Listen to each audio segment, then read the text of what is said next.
Now it is time for a Valentine's Day must watch. And this one is a bit more modern. You know, I know I did say I was going to look for stuff I've already watched or I've already read and completed, but this one is airing, so I might as well do it. Now, before I get into the must watch, let me ask you a question. Have you noticed things like Don't Bully Me Nagatoro or Our Love Story or plenty of other stories where the main character is a guy and he's very awkward, plain, boring, a nerd, and he falls in love with the most popular girl in school. And the most popular girl in school loves him too. So they start going out.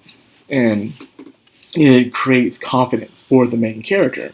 Now, a lot of people ask, like, why is this such a main thing that's happening lately in the genre of romance?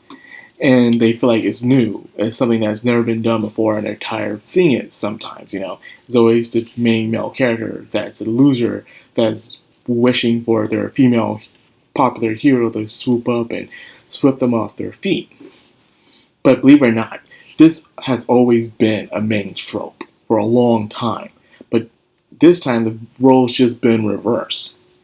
What if I told you, as a person who's been reading shoujo since middle school, that this was originally a shoujo trope? That's right, this was a shoujo trope. Back in the day when I was first reading shoujo, the main character, which was a female, was a very shy, timid, weak, klutzy girl who was a nerd, or she was into a niche that not a lot of people were into in her classroom, or she would be stiff up and be awkward and stuff like that. Until one day, she falls in love with the most popular guy in school. And the most popular guy in school starts to fall in love with her. Yeah, it sounds familiar, doesn't it? It sounds very familiar. Because that's where it came from. This is the original roots of where it came from.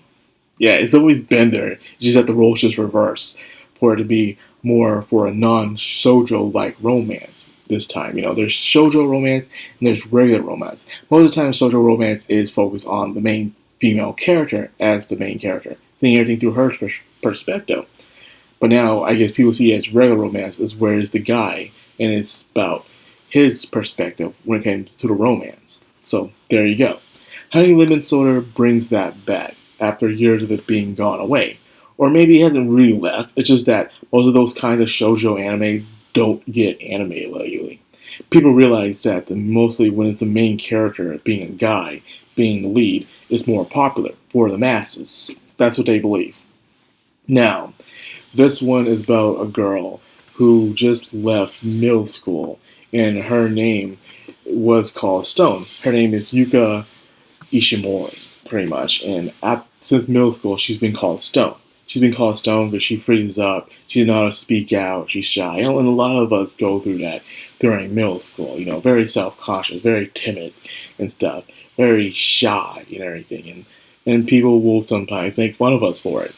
And so she hits high school hoping that she would find a new her, but it doesn't work out. Until one day she meets the most handsome, most popular guy in school. Yeah, here we go. Kai Morai.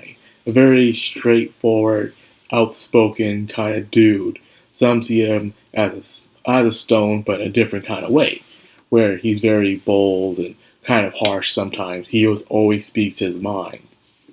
And he would sometimes say things a bit too aggressively. So people, I guess you can see him as a stone, but it's mainly Yuka herself.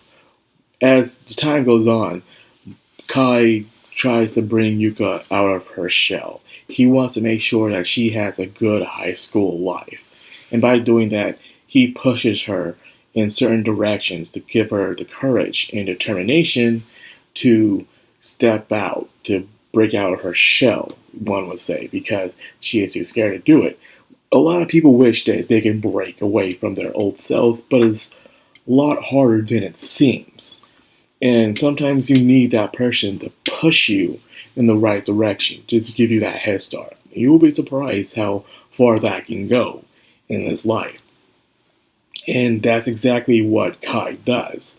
Every time she's trying to do like a sports or speak out, try to make a friend, he will be there to not directly get involved, but push her, like saying, "Hey, what do you want to do? You gotta speak up. You gotta tell me what you want and everything." He's trying to get her to speak her mind, to really say what she feels in life, and that's where it goes from here.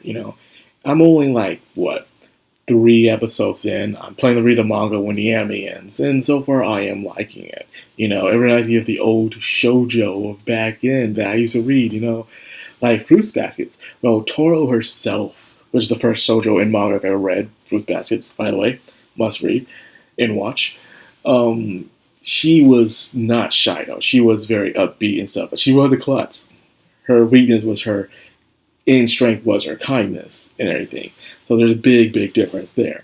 So no one can compete with Fruits Baskets, but Honey Lemon Soda seems like it can stand on its own and make things very interesting in a way. It's not doing anything new, but it's just bringing something back that people haven't seen in a while when it comes to this kind of romance, and I welcome it. And those who picked off reading stuff like Nagatoro or My First Girlfriend is a Gal and stuff, I say give this one a watch, and you'll be shocked and stuff. There's also a live action movie in Japan, by the way, about this. And I can see why, since it's very easy to adapt, so it gained that much popularity. So, yeah, I'm glad that we have this new kind of thing that's old in a way that people can enjoy.